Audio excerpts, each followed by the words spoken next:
Hi everyone, welcome back to the Talking Money with Nozi podcast. Today's episode is about paying yourself first, and this is part 3 of a series of 5 personal finance basics.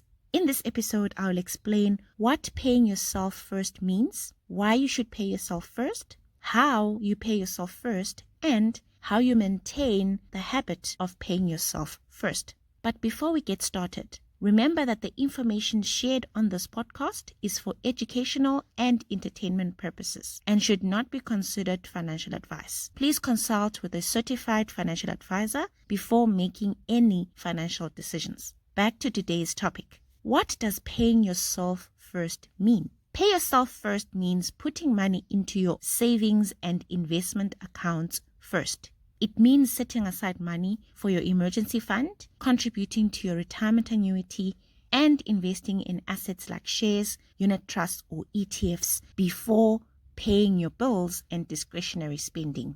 A lot of people get nervous about the idea of paying themselves first because they think to themselves, what about my rent or my bond? What about my groceries? What about my debit orders? Shouldn't those be paid first? Well, paying yourself first does not mean that you will not pay your other bills. It just means that the order of priority is different.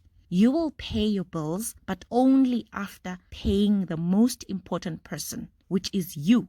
Why should you pay yourself first? Paying yourself first is a psychologically clever move that will help you save and invest more money. Let me explain why.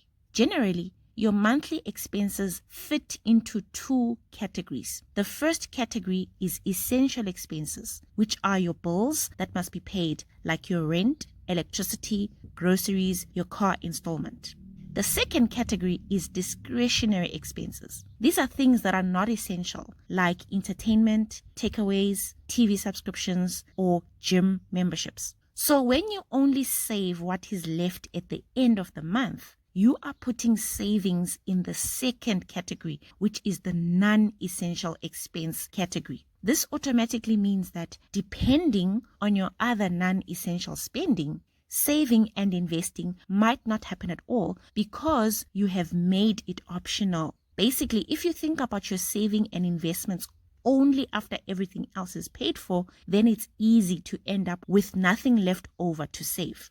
But if you save and invest first, saving and investing becomes an essential expense. You are treating it like all the other important bills that you pay first, no matter what. And by saving and investing first, you are deciding that your long-term financial well-being is the most important bill to pay. The order of paying yourself first, then your bills second, and then non-essentials at the end is important for another reason. It is harder to reduce spending on things like entertainment and takeaways in order to put 1,000 Rand into your savings account, for example. But it is a lot easier to cut out takeaways and other non-essentials in order to pay your rent. So trick yourself into saving and investing by doing it first. Then you will be automatically forced to reduce non-essential spending because naturally you wouldn't put an essential expense like your rent at risk because of takeaways or entertainment, for example. How do you pay yourself first?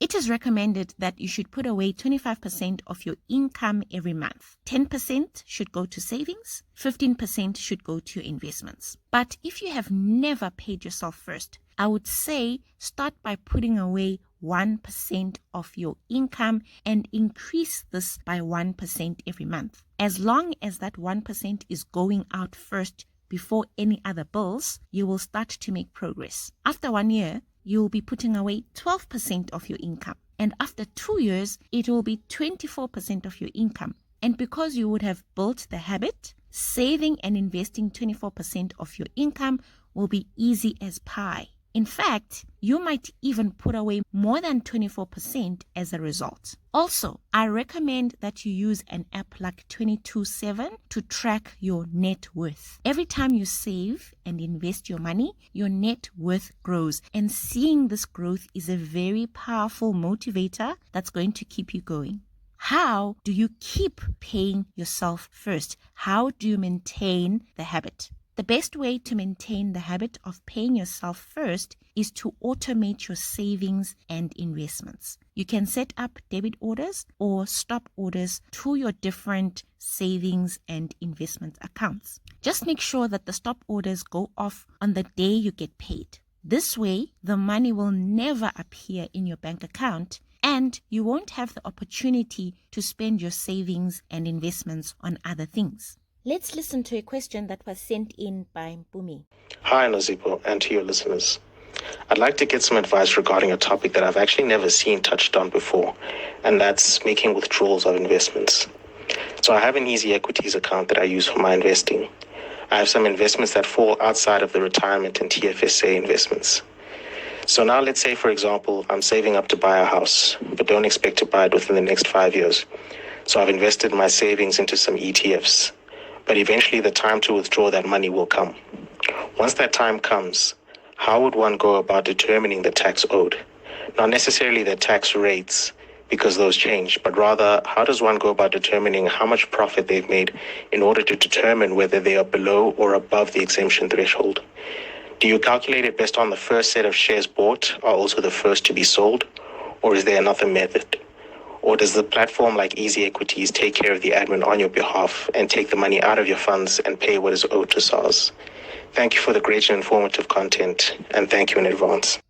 Thanks, Bumi, for sending in this question. So your profits are determined by subtracting your purchase value, which is the amount of money you paid to buy your ETFs, from the current value, which is what your ETFs are currently worth on the market. Luckily, Easy Equities displays your purchase value, your current value, as well as your profit or losses. All you have to do is view your holdings to see these numbers. Then let's address capital gains tax, which is the tax that is applicable when you sell your investments on the stock market. There is an annual capital gains tax exemption of 40,000 Rand. This means that when you decide to sell some or all of your ETFs, you don't pay tax on your profit if your profit is 40,000 Rand or less. But if your profit is more than 40,000 Rand, then you have to pay capital gains tax. Is capital gains tax deducted automatically? The answer is no. You have to declare and pay capital gains tax during the SARS filing season. Okay guys, that's it for today's episode. Remember, if you want me to answer your questions in upcoming episodes, please send your voice notes to 072 586 2827. Please mention that it's for my podcast. Also, please remember to follow this podcast on Spotify and leave a 5-star review. Until next time, keep talking money.